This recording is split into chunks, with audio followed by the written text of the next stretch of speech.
বিসমিল্লাহির রহমানির রহিম। প্রিয় বিনিয়োগকারী ভাই ও বোনেরা, আসসালামু আলাইকুম। সুযোগ আসলে এই শেয়ারগুলো সুযোগ আসলে কি করা যায় এমন একটি বিষয় নিয়ে আমি আলোচনা করব। আজকে আমি মূলত তিনটি শেয়ার নিয়ে কথা বলবো। শেয়ার তিনটিতে যদি আবার সুযোগ আসে তাহলে আপনারা চিন্তা করে দেখতে পারেন। প্রথমে জানিয়ে দেব সতর্কবার্তা, এই চ্যানেলের মাধ্যমে কাউকে শেয়ার বাই অথবা সেল করতে উৎসাহী করে না। সাবস্ক্রাইব করে আমার চ্যানেলটির সাথে থাকবেন। আশা করি নিত্য নতুন ভালো ভালো শেয়ার সম্পর্কে জানতে পারবেন। আপনারা জানেন শেয়ার বাজার একটি ঝুঁকিপূর্ণ মাধ্যম। এখানে ঝুঁকির সম্ভাবনা অনেকাংশেই বেশি।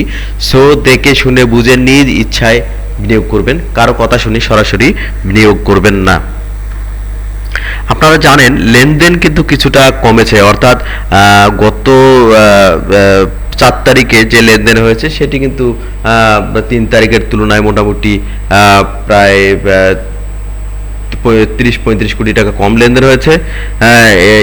এদিকে ইন্ডেক্স কিন্তু আবার পজিটিভ ধারায় ফিরেছে, অর্থাৎ 12.32 পয়েন্ট ইন্ডেক্স বেড়েছে। ইন্ডেক্স বেড়লেও ম্যাক্সিমাম শেয়ার কিন্তু আপনারা লক্ষ্য করলে দেখবেন মিউচুয়াল ফান্ডের দিকে চলে গেছে। ম্যাক্সিমাম শেয়ারেই মোটামুটি বেড়েছে মিউচুয়াল ফান্ডগুলো বাড়ার কারণেই মোটামুটি ইন্ডেক্স বৃদ্ধি পেয়েছে। অন্যান্য শেয়ারগুলো কিন্তু তেমন একটি বাড়েনি। লো পেডে কিছুটা টান দেখা গেছে। এর মধ্যে হচ্ছে রহিমা ফুড, মনোজফুল, পেপার প্রোক, আরও কিছু শেয়ার একটু ভালো করার চেষ্টা করেছে। আজকে আমি তিনটি শেয়ার নিয়ে আমি আপনাদের সামনে কথা বলবো। শেয়ার তিনটি আপনারা চাইলে লক্ষ্য রাখতে পারেন, সুযোগ আসলে এই শেয়ারগুলো লক্ষ্য রাখতে পারেন। এমন একটি শিরোনাম নিয়ে যেহেতু এসেছি, আমার প্রথমেই কথা বলবো আমি তশরিফা এই শেয়ারটি নিয়ে।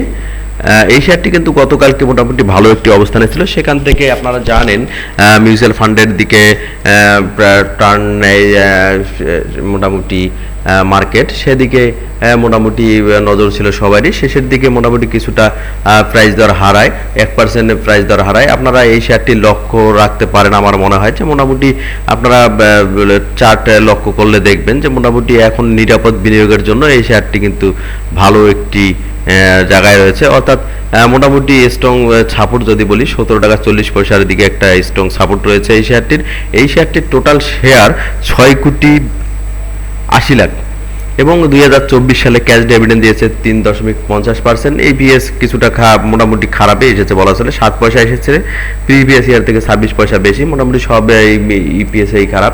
তো মার্কেট কিন্তু এইটার উপর নির্ভর করে না। মার্কেটে আপনারা লক্ষ্য করলে দেখবেন যে এই শেয়ারটার যদি স্ট্রং সাপোর্ট ধরেন আপনারা 17.40 দিকে মোটামুটি একটি স্ট্রং সাপোর্ট আছে। আপনারা বাজার যেহেতু মিউচুয়াল ফান্ডের দিকে যাচ্ছে, এই দিকে কমে আসতে পারে, সেক্ষেত্রে আপনারা আপনাদের মতো করে লক্ষ্য রাখতে পারেন।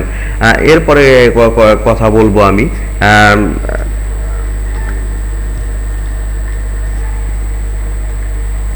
নাভানা সিএনজি নিয়ে। এই শেয়ারটিও কিন্তু ডিভিডেন্ড ভালো দিলেও মোটামুটি ভালো একটি অবস্থানে আছে। আবার সুযোগ আসলে এই শেয়ারটি আবার ভালো কিছু করতে পারে। মোটামুটি একটি সাপোর্ট রয়েছে 20.30 একটি ফার্স্ট লেভেলের সাপোর্ট রয়েছে। এরপরেও আপনারা জানেন যে আরও একটি সাপোর্ট রয়েছে 19.50 নাভানা সিএনজির টোটাল শেয়ার হচ্ছে 7,56,00,000 শেয়ার। ফার্স্ট কোয়ার্টারে ইপিএস দিয়েছে 2 পয়সা এবং এই শেয়ারটি নাভানা সিএনজি লিমিটেড, এই শেয়ারটি কিন্তু ক্যাশ ডিভিডেন্ড দিয়েছে 10%, অর্থাৎ মোটামুটি ডিভিডেন্ড কোম্পানিটি ভালো দেয় এবং শেয়ার সংখ্যা খুব বেশি না, 7,56,00,000। এর মধ্যে পাবলিকের হাতে রয়েছে 2,38,00,000, ইনস্টিটিউটের কাছে রয়েছে 1,97,00,000 শেয়ার। আমি আরেকটি শেয়ার নিয়ে কথা বলবো যে শেয়ারটি লো ফেডের। এই শেয়ারটি হচ্ছে সোনালী পেপার। এই শেয়ারটিও কিন্তু মোটামুটি শেয়ার কালেকশন এখনো চলছে। যে কোনো মুহূর্তে লো পেডের শেয়ারগুলো টান আসলে এই শেয়ারটি কিন্তু আবার ভালো করতে পারে। এই শেয়ারটি আপনারা লক্ষ্য করলে দেখবেন মোটামুটি ভালো একটি অবস্থানে ছিল, কোনো এক টাইমে 1,000 টাকাও গেছে। বর্তমানে প্রাইস 149.40 গতকালকে প্রাইস দর কিছুটা হারিয়েছে এবং আপনারা লক্ষ্য করলে দেখবেন যে এই শেয়ারটি 2024 সালে 40% ক্যাশ ডিভিডেন্ড দিয়েছে। ফার্স্ট কোয়ার্টারে ইপিএস মোটামুটি পজিটিভ দিয়েছে, কিন্তু প্রিভিয়াস ইয়ার থেকে 3.81 নেগেটিভ দিয়েছে এই শেয়ারটি, যার পাবলিক শেয়ার অনলি 84 লাখ, ইনস্টিটিউটে 23 লাখ, ডিরেক্টর হোল্ড করছে 2,22,00,000 শেয়ার। আপনারা চাইলে এই শেয়ারটিও লক্ষ্য রাখতে পারেন। আমার মনে হয় যে এই শেয়ারটির মোটামুটি স্ট্রং সাপোর্ট যদি আপনারা ধরেন তাহলে কিন্তু আপনারা এখানে ধরতে পারেন মোটামুটি 123 টাকা, এখন বর্তমান রয়েছে 149 টাকা।